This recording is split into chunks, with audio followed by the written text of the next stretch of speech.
Bismillahirrahmanirrahim. Elhamdülillah ve salatu ve selamu ala Resulillah amma ba'd. 43. hadis. An Abi Hureyre radıyallahu anhu enne Resulullah sallallahu aleyhi ve sellem قال: İnna Allah la yanzuru ila suvarikum ve amwalikum velakin yanzuru ila kulubikum ve a'malikum. Ravahu Muslim. Abu Hureyre radıyallahu anhudan rivayet kılınat. Şındığında Allah'tan elçisi sallallahu aleyhi ve sellem aytты: Çındığında Allah Taala silerden kelbet süretüңөрgө jana mal dүйнөңөрgө карабайт. Бирок Allah Taala silerden жүрөгүңөргө жана кылган амалдарыңарга карайт. İmam Muslim rivayet kılgan hadiske түшүндүрмө. Пайгамбарыбыз sallallahu aleyhi ve sellem çındığında adamlar sırtkı kelbеттери менен же mal mülkünün köptügü менен fazilettүү болбосун bizge bildirdi. Adamlar arasındагы fazilettүүлүк бул жүрөктүн тазалыгында экен. Бұл нәрсе инсандын Аллахтан коркуусунда жана жакшы иштерге аракет кылуусуна байланыштуу.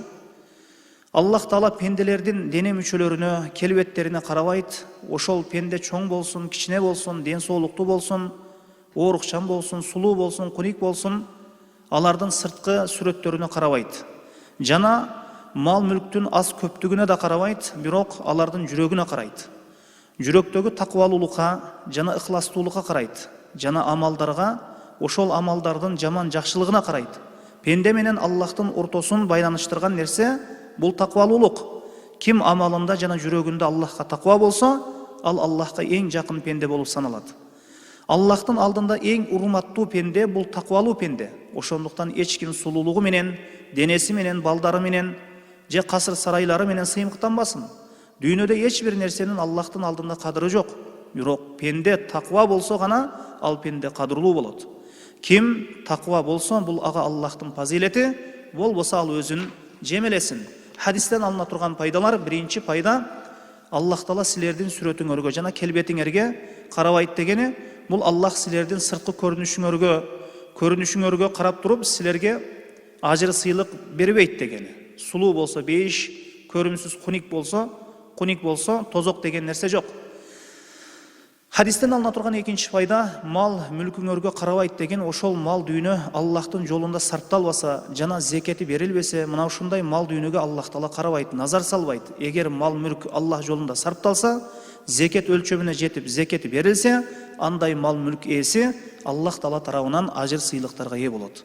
Хадистен алына турган үчүнчү пайда, кимдин амалы жакшы болгон болсо, анын жүзү куник болсун, арык болсун, семиз болсун, бою узун болсун, кыска болсун, айырмасы жок. Ал Аллах Таала тарабынан сыйлыкка жетишет.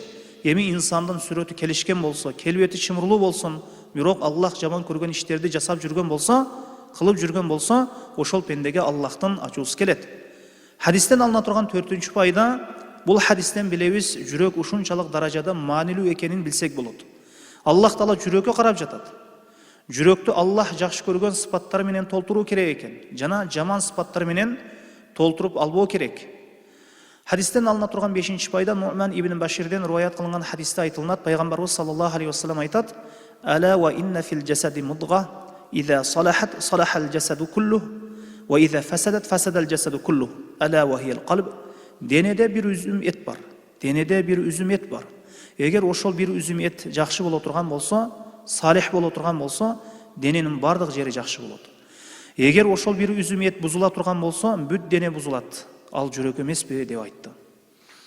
Хадистен алына турган 6-нчы пайда, дагы бир айта турган нерсе, кээ бир адамдар жүрөгүм таза, уурулук кылбайм, зына кылбайм, намаз окубаганым менен деп айтышат.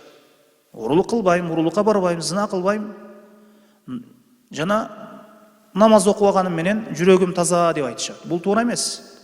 Инсан жүрөгүн тазалыгын өз амалдары менен, Аллах буйрган парыз жана башка ибадаттар менен далилдөөсү керек. Пенденин жүрөгүн тазалыгы Аллах буйрган ибадаттарды аткаруу менен далилденет. Валлаху а'лам.